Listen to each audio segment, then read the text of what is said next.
How to manage users in WordPress. This tutorial assumes you've already logged into WordPress and will show you how to manage users. Click Users in the left margin. Then click Add New.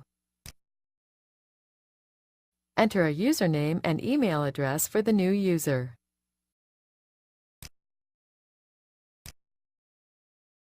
Then enter the user's first and last name. Enter and confirm a password.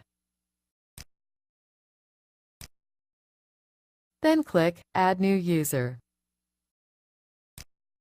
That's it! The new user has been set up successfully. From here you can edit or delete users as well. When deleting a user, you must decide whether to delete all their content or assign it to another user. The user we just created has now been deleted. This is the end of the tutorial. You now know how to manage users in WordPress.